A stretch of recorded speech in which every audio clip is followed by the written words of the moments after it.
मुझे तो किसी जिन भूत की कार्रवाई लगती है बड़े भाई, दोस्त ने कहा। हमारे इलाके में बहुत पहुंचे हुए लोग मौजूद हैं जो शैतानी मखलूक को काबू में लाने के तरीके जानते हैं। तुम हमें कुछ बताओगे तभी तो हम कुछ कर सकते हैं। आखिरकार वो बताने पर राजी हो गया। वो दोनों सुन रहे थे और वो बोल रहा था। उन्हें तो उस वाक्य पर यकीन करना भी मुश्किल हो रहा था। भाई और दोस्त को मालूम था कि वो झूठ नहीं बोल रहा। वाजिद अपनी कथा सुनाकर चारपाई पर सीधा लेट गया। वो शक्ल से सालों का मरीज लग रहा था। भाई ये सोचने लगा कि अगर ये सब बात सच है तो वो जानते थे कि उसकी जान को शदीद खतरा है। इस किस्म के वाकयात इन इलाकों में अक्सर होते रहते थे।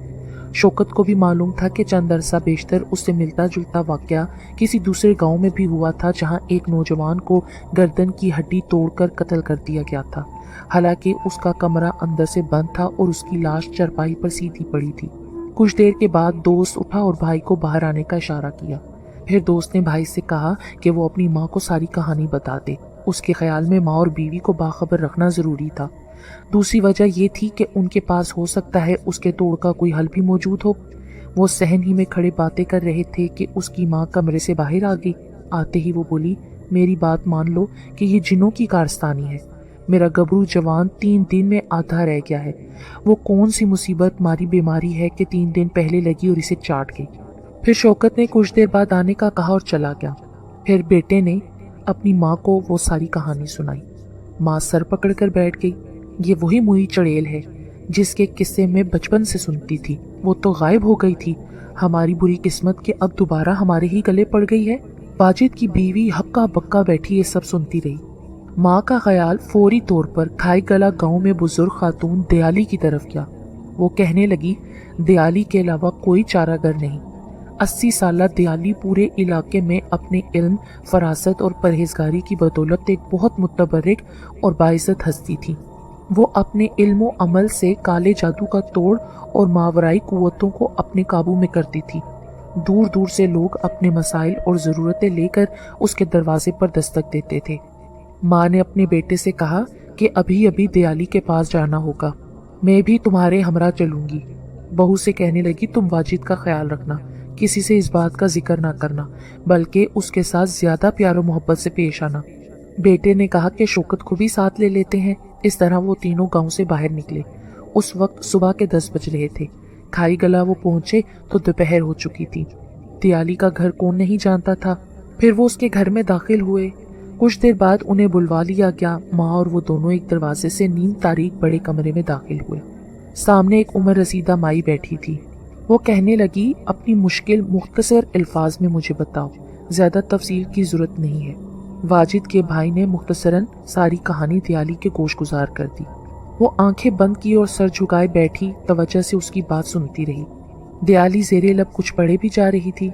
ये बदबख्त फिर आ गई। सालों पहले उसे इलाके से चलता किया था। इसका दोबारा आना खतरे से खाली नहीं है।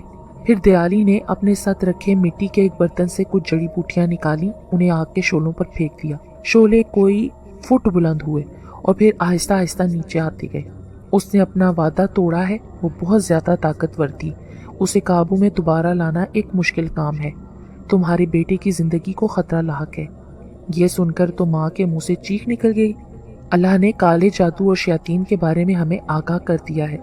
दरअसल उस चुड़ैल ने मुझे ही ललकारा है। सालों पहले मैंने उसे जलील और रुस्वा करके इलाके से बाहर फेंक दिया था। वो अब समझती है कि दयाली बूढ़ी हो गई है, कमजोर हो गई है, इसलिए वो दोबारा यहाँ आदम की है। फिर दयाली ने कहा, तुम लोग अब जाओ और सुनो, किसी से कुछ मत कहना, ना तो मगलूब लड़के को अभी कुछ बताना और ना किसी और को।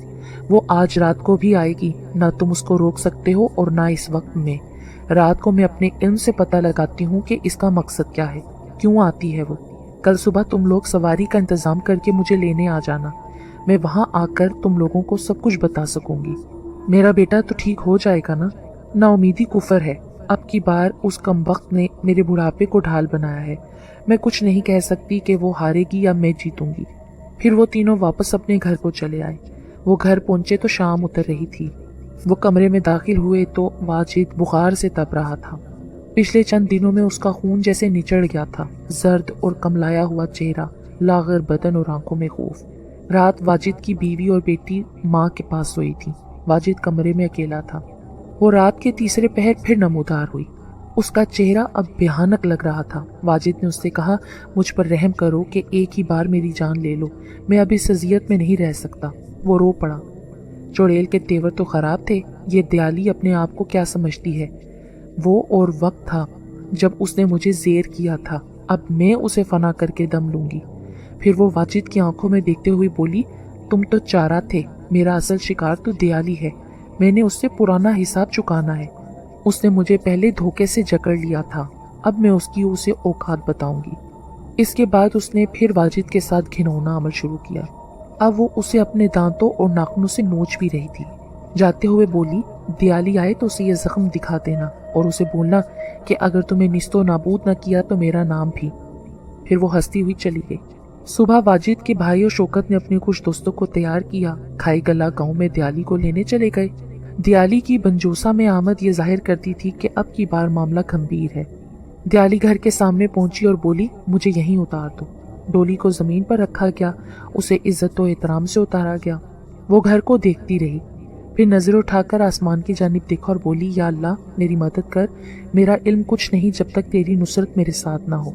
अब की बार बहुत मुश्किल आ पड़ी है, मैं तेरी मदद मांगती हूँ। उसे वाजिद के कमरे की तरफ ले जाया गया। दरवाजे पर पहुंचकर उसने सबको पीछे रहने का इशारा किया। उसने दहलीज के पार कदम रखा तो वाजिद हड़बड़ाकर उठ बैठा।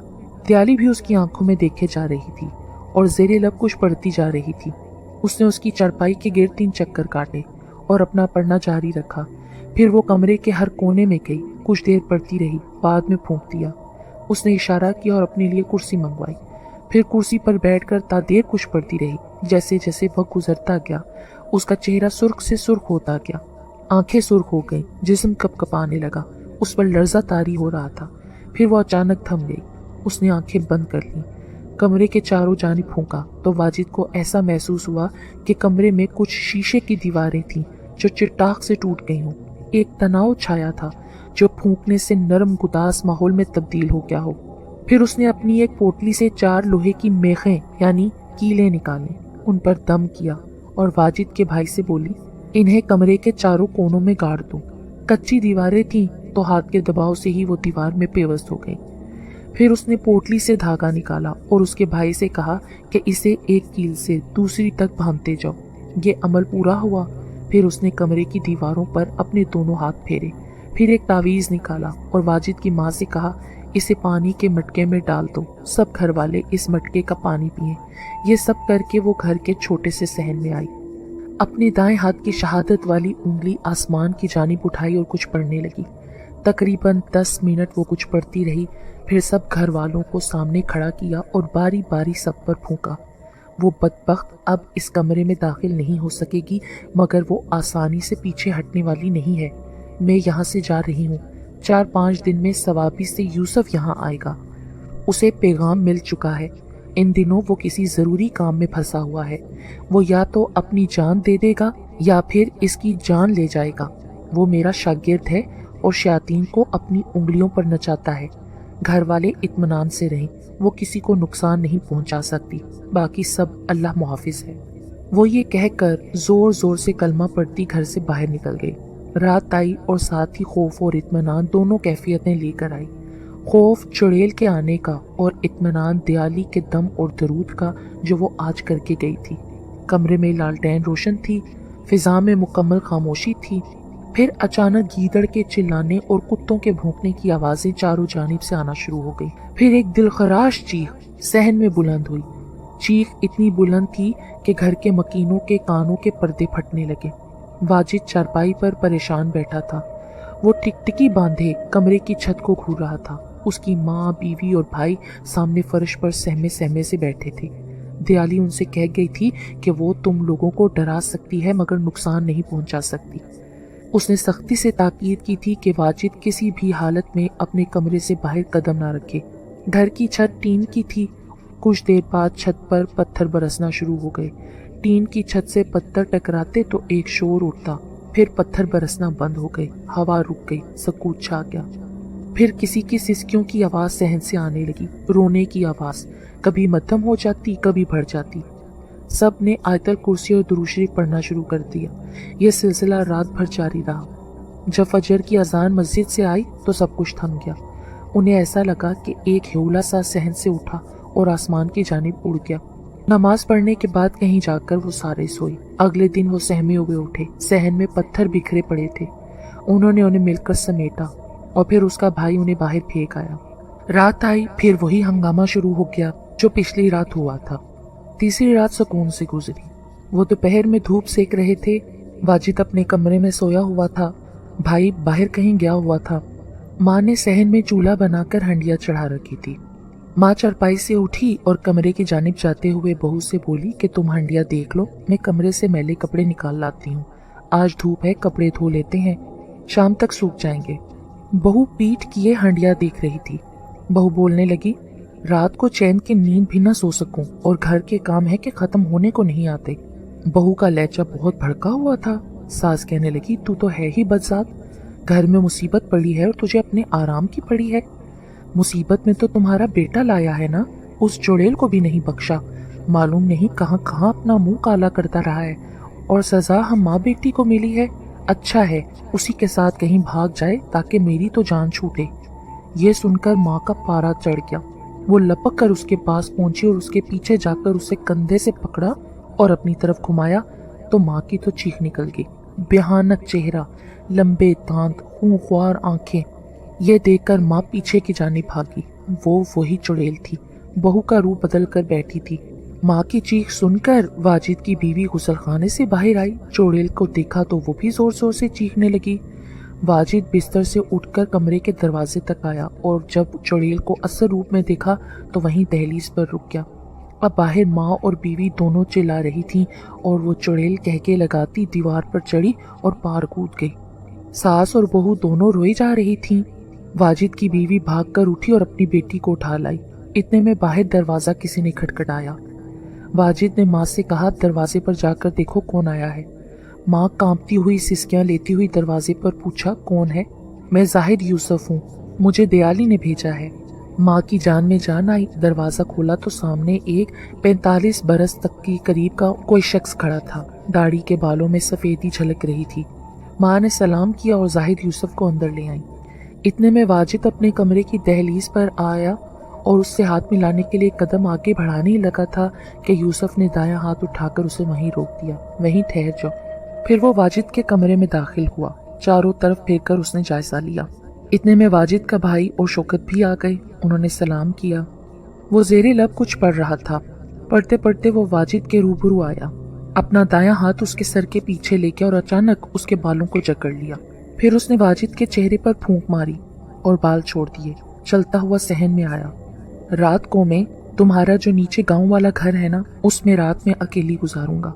मुझे वहां ले चलो और तुम लोग 4 रोटियां और पानी का इंतजाम भी कर दो। फिर वो मुड़कर वाजिद की जानिब देखकर बोला, कल रात तुम भी उसी घर में ठहरोगे। हम दोनों के अलावा वहां कोई ना होगा। शाम से पहले तुम वहां पहुंच जाना और अगर सफेद कुर्ता शलवार हो तो वो पहन कर आना। कल भी शाम को 4 रोटियां और पानी का इंतजाम करना होगा। मैं परसों वापस चला जाऊंगा अगर जिंदा रहा तो। वाजिद का भाई और शौकत रोटियां बनवाकर नीचे बनजोसा गांव में पहुंचे। जाहिद यूसुफ पहले से वहां मौजूद था। वो घर के इर्द गिर्द दरख्तों को जांच रहा था। उसके हाथ में तकरीबन 6 इंच लंबा लोहे का टुकड़ा था। वो कुछ पढ़कर हर दरख्त के तने पर उस लोहे के टुकड़े से निशान लगा देता। जैसे ही निशान लगता तो उस दरख्त के परिंदे फर से उड़ जाते। वो निशान उनकी समझ से बालातर थे। वो एक मुरब्बा बनाकर उसमें लकीरें खींच देता था। दरख्तों से फारिग हुआ तो घर के पीछे जंगल की तरफ गया। जंगल के किनारे पर घर के मतवाजी एक लंबी लाइन उसी लोहे के टुकड़े से खींची। फिर लाइन के सरों पर कांटे के निशानात लगाए। इस दौरान वो मुसलसल पढ़ रहा था। निशानात लगाने के बाद वो जंगल की तरफ मुंह करके खड़ा हो गया। दोनों हाथों की हथेलियां खोलकर रुख जंगल की जानिब किया। कुछ पड़ा तो करीब से दूर तक के दरख्तों के परिंदे शोर मचाते अपने ठिकाने बदलने के लिए प्रवास कर गए। वो जंगल से वापस आया। घर के चारों जानिब लोहे के टुकड़े से 1 इंच के करीब गहरी खुदाई की। उस मिट्टी को एक ढेर की सूरत जमा किया और उस पर खड़े होकर इस तरह कुछ पढ़ता रहा जैसे लोग कब्रों पर पढ़ते हैं। वो 15 मिनट तक पढ़ता रहा और देखते ही देखते मिट्टी का रंग सुर्ख हो गया। उसने पढ़ाई खत्म की तो मिट्टी इस तरह से सुर्ख हो चुकी थी कि जैसे उसमें खून मिलाया हुआ हो। वाजिद का भाई और शौकत खड़े हैरत से ये सब कुछ देख रहे थे। उसने वो मिट्टी चारों जानिब उस खुदाई हुई लाइन में बिछा दी। घर को चारों तरफ से घेर लिया सवाए मरकजी दरवाजे के। मरकजी दरवाजे पर उसने खुदाई ना की थी और ना ही मिट्टी बिछाई थी। आधा कनिस्तर मिट्टी के तेल का ले आओ, उसने वाजिद के भाई और दोस्त को कहा। 4 रोटियां और पानी लाए हो? शौकत ने फौरन रोटियों वाला गुलाफ उसके हाथ में दे दिया और पानी जो वो बाहर से भर कर लाए थे। वाजिद का भाई मिट्टी का तेल लेने चला गया। फिर उसने कहा कि वाजिद के भाई से बोलो कि लाइटर और माचिस की डबिया भी लेता है। फिर जाहिद यूसुफ ने दरख्त से एक मोटी शाख तोड़ी, उस पर बिस्तर की चादर लपेट कर एक मिशल तैयार की और उसे मिट्टी के तेल में डुबो दिया। फिर उसने वाजिद के भाई को बताया कि ये जिंदगी और मौत की जंग होगी। अब बात इससे आगे बढ़ चुकी है कि उसे बांध कर कहीं दूर, बहुत दूर फेंक दिया जाए। उसने उस्तानी जी से किया हुआ वादा तोड़ा है और साथ ही उसको ललकारा भी है। अब या तो वो चुड़ैल जान से जाएगी या फिर उस्तानी जी का दबदबा। उस्तानी जी के लिए मेरी एक जान तो क्या, अगर 100 जाने भी होती तो उन पर कुर्बान कर देता। फिर उसने उन दोनों को एक तावीज़ दिया कि वाजिद को यहाँ लाते वक्त इसे पानी में घोलकर पिला देना। उन दोनों को वापस भेज दिया और कहा कि कल सुबह 4 रोटियां लानी है और शाम से पहले वाजिद को हर हालत में यहाँ लाना है। वो दोनों वापस गांव की तरफ आ गए। उस रात भी रात के तीसरे पहर वही हंगामा शुरू हो गया। वाजिद की बेटी जोर जोर से रोने लगी। वाजिद अपनी बेटी की चीखें और रोना सुनकर धाड़े मार मार कर रोने लगा। फिर सुबह हुई तो माँ ने रोते हुए कमरे में चूल्हा बनाया, रोटियां बनाई। वो दोनों रोटियां लेकर नीचे गांव की जानिब चले। वहां जाहिद यूसुफ कमरे में मुसल्ले पर बैठा था। लगता था कि रात भर वो इबादत करता रहा है। उन्होंने उसे रोटियां दी और शाम से पहले आने का कहकर वापस चले गए। जोहर की नमाज पढ़कर वाजिद के भाई ने कहा, इससे पहले कि बर्फ गिरना शुरू हो हमें निकल जाना चाहिए। माँ ने जाहिद यूसुफ का तावीज़ वाजिद को घोलकर पिलाया। फिर वो लोग घर से चले और शाम से पहले बंजोसा गांव में अपने घर के सामने पहुंच गए। घर को देखकर तो वाजिद पर वहशत छाने लगी। उसे वही बर्फानी रात याद आई जिसमें उससे ऐसा काम हो गया था। एक चुड़ैल खूबसूरत लड़की के रूप में उससे आ टकराई और फिर उस पर अजाबों और हिसाबों का सिलसिला शुरू हुआ जो चंद दिन नहीं बल्कि सालों पर मुहित लगता था। जाहिद यूसुफ कमरे की चारपाई पर लेटा था। उसने वाजिद को देखा तो लेटे लेटे उससे बोला, इसी चारपाई पर बैठो जहां उस रात तुम सोए थे। वाजिद शर्मिंदा सा कोने वाली चारपाई पर बैठ गया। फिर उसने शौकत और वाजिद के भाई को कहा कि बैठक में से एक चारपाई के अलावा वो सारा सामान कहीं दूसरी जगह रख दो। फिर कुछ देर के बाद जाहिद यूसुफ उठ खड़ा हुआ, वाजिद को कमरे में रुकने का इशारा किया और खुद उन दोनों के हमरा मरकजी दरवाजे से बाहर निकल आया। आंखें उठाकर आसमान की जानिब देखा। बर्फ गिरने को थी। तुम दोनों घर से 200 गज दूर रहोगे। करीब आने की कोशिश न करना। कुछ भी सुनो या कुछ भी देखो या महसूस करो, इस घर के करीब ना आना। और जब फजर का टाइम हो जाए तो बिला झिझक चले आना। अगर हम दोनों मुर्दा पड़े हों तो हमारी लाशें उठाकर दयाली के पास ले जाना। वो दोनों खौफजदा हो गए और खामोश हो गए और वहां से चले गए। कुछ देर बाद बर्फबारी शुरू हो गई। वाजिद ठिठरा हुआ चारपाई पर बैठा था। वो कभी खाली खाली नजरों से जाहिद यूसुफ को देखता और कभी कमरे की छत को। तुम इस कमरे में रहोगे और इसी चारपाई पर बैठोगे। मैं बैठक में हूँगा। वो आए तो मुझे खबर हो जाएगी।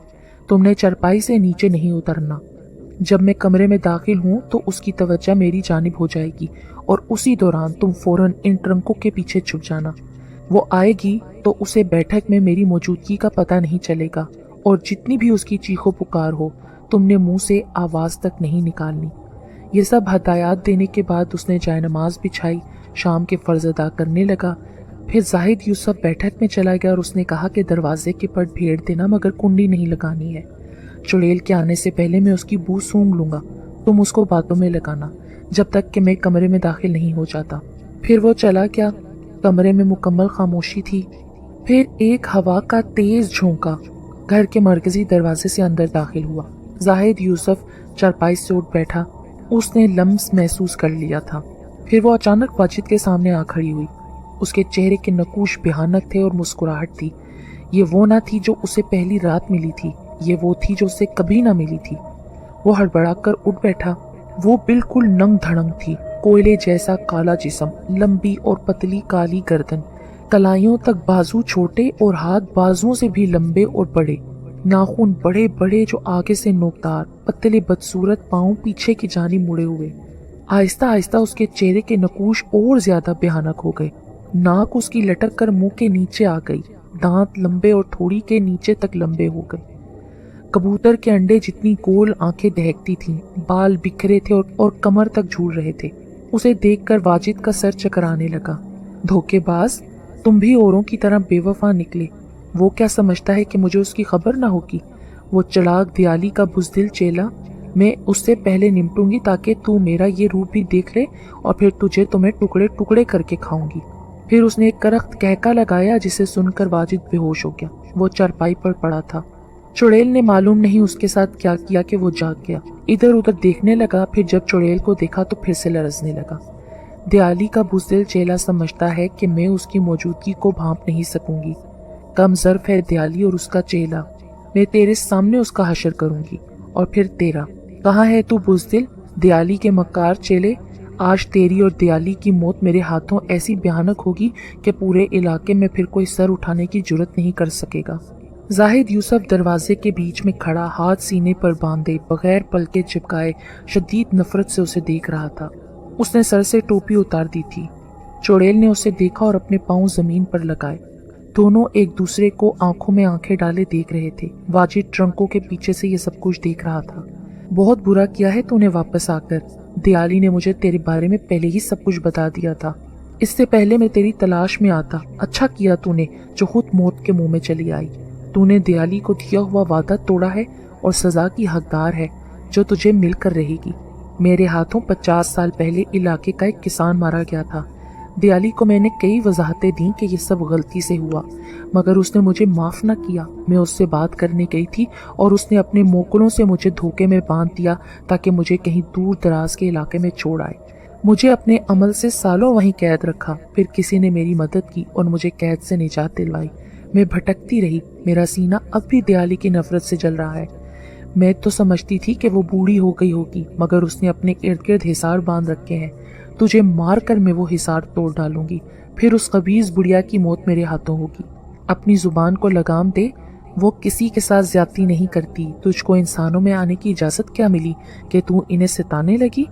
वो अब लगातार कुछ पढ़ रहा था। चुड़ैल ने जमीन छोड़ी और दोबारा कमरे की खला में तैरने लगी। वो अपने पैंतरे बदल रही थी और जाहिद यूसुफ अपनी जगह पर साकित खड़ा था। वो बिफरी और उड़ती हुई उसके ऊपर गई और बाएं हाथ से उसकी गर्दन के नीचे ज़रब लगाई। जाहिद यूसुफ ने बचने की कोशिश की, मगर वो उड़ता हुआ जमीन पर आ गिरा। उस चुड़ैल के कहके कमरे को लरजा रहे थे। उसने जमीन से उठने की कोशिश की और अपनी पढ़ाई जारी रखी।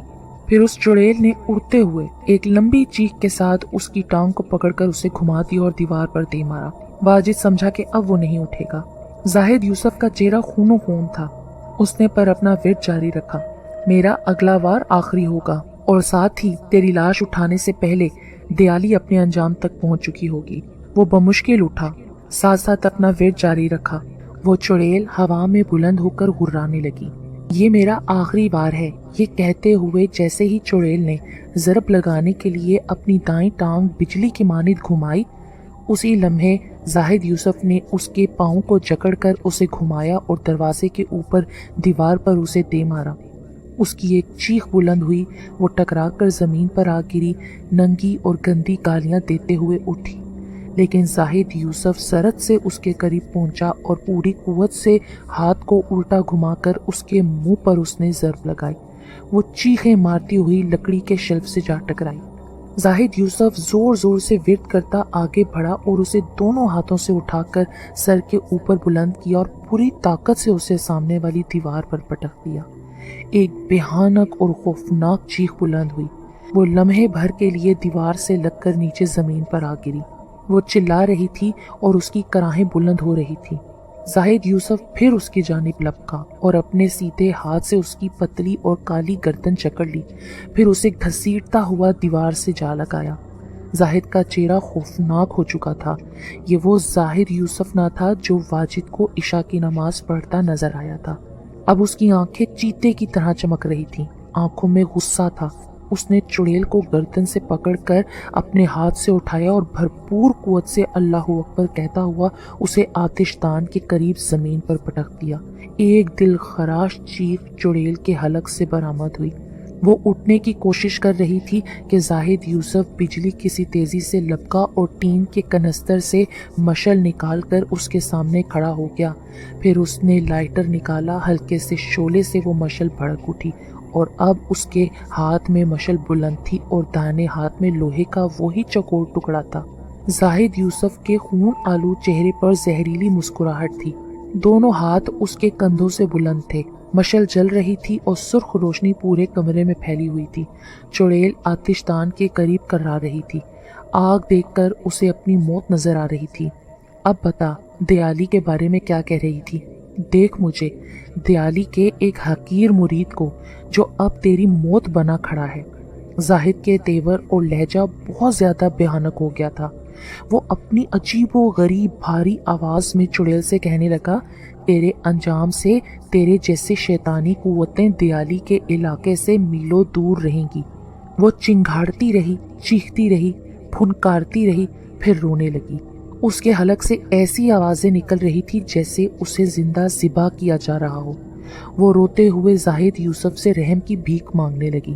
مجھے جانے دو، میں وعدہ کرتی ہوں کہ دوبارہ ادھر کا رخ بھی نہیں کروں گی۔ تمہیں دیالی کی قسم، تمہارے رب کی قسم، مجھے جانے دو۔ اب وقت گزر گیا ہے، وہ دیالی جو اپنے آستانے سے سالوں نہیں نکلی مگر تمہاری شرارتوں کی وجہ سے اس عمر میں میلوں کا سفر کر کے دوسرے گاؤں گئی۔ تم نے ایک شریف اور بے ضرر لڑکے اور اس کے گھرانے کو تنگ کیا، انہیں تکلیف پہنچائی۔ تمہاری موت کا فیصلہ ہو گیا ہے۔ یہ کہہ کر اس نے لوہے کے ٹکڑے پر کچھ پڑھ کر پھونکا، پھر اس نے چڑیل کے آگے اوپر سے نیچے فضا میں لکیر کھینچی تو وہ اتنی زور سے چیخی کہ پورا کمرہ کانپ گیا۔ واجد اپنی جگہ سب کچھ دیکھ رہا تھا اور تھر تھر کانپ رہا تھا۔ اب وہ گھائل ہو رہی تھی، اس کا غلیظ جسم لوہے کے ٹکڑے کی حرکت سے جگہ جگہ سے پھٹتا چلا جا رہا تھا۔ وہ اپنے بال نوچ رہی تھی، چلا رہی تھی۔ زاہد یوسف نے ایک بار پھر فضا میں لکیر کھینچی تو اس کے جسم کے بدبودار لوتھڑے نیچے گرنے لگے۔ وہ ٹکڑوں میں بٹ رہی تھی، سسکیاں لے رہی تھی، آہوزاری کر رہی تھی۔ اس نے باواضح بلند اللہ اکبر کہا اور مشعل اس پر پھینکی تو اس کے بالوں نے فوراً آگ پکڑ لی۔ اس کی کریہ چیخیں جیسے کمرے کی چھت کو پھاڑ کر آسمان کی جانب اٹھتی محسوس ہو رہی تھیں۔ اس کا چہرہ جل رہا تھا۔ زاہد یوسف نے مٹی کے تیل کا کنستر دونوں ہاتھوں سے اٹھایا اور اپنے سر سے بلند کر کے آہستہ آہستہ اس پر انڈیل دیا۔ آگ نے آنن فانن چڑیل کو اپنی لپیٹ میں لے لیا۔ حیرت انگیز طور پر آگ چڑیل کے علاوہ نہ کسی اور چیز کو چھو رہی تھی اور نہ زاہد یوسف کی جانب لپکتی تھی۔ آگ کے شعلے بلند تھے، چڑیل کی دل خراش چیخیں کمرے کی در و دیوار کو لرزا رہی تھیں۔ وہ انگارہ بن رہی تھی، ایک دہکتا ہوا انگارہ۔ اس کی سسکیوں کی آوازیں بھی آہستہ آہستہ دم توڑ رہی تھیں۔ زاہد یوسف اپنے پاؤں پھیلائے دونوں ہاتھ سینے پر باندھے تن کر کھڑا تھا۔ اس کے ہونٹوں سے کلام پاک کی آیتیں جاری تھیں۔ چڑیل آہستہ آہستہ جل کر راکھ ہو رہی تھی۔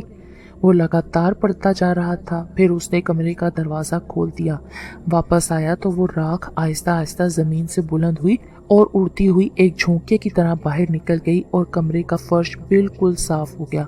ایک روشنی گھر کے اوپر مشرق سے مغرب کی جانب پھیلتی جا رہی تھی۔ اسی لمحے بنجوسا گاؤں کی مسجد سے اذان کی آواز گونجی، اللہ اکبر، اللہ اکبر۔ واجد بے ہوش ہو گیا۔ جب اسے ہوش آیا تو وہ چرپائی پر پڑا تھا۔ شوکت اور اس کا بھائی واجد کے چہرے پر پانی پھینک رہے تھے۔ وہ بڑبڑا کر اٹھا۔ کمرے میں زاہد یوسف نہیں تھا، بیٹھک میں بھی نہیں تھا۔ بھائی نے بتایا کہ جب ہم یہاں پہنچے تو تم چرپائی پر بے ہوش پڑے تھے۔ زاہد یوسف یہاں نہیں تھا، شاید وہ کہیں چلا گیا دیالی کے کسی اور کام کو نمٹانے۔ تو یہ تھی ایک فوجی اور اس کے گھرانے پر بیتی ہوئی سچی اور ہولناک کہانی۔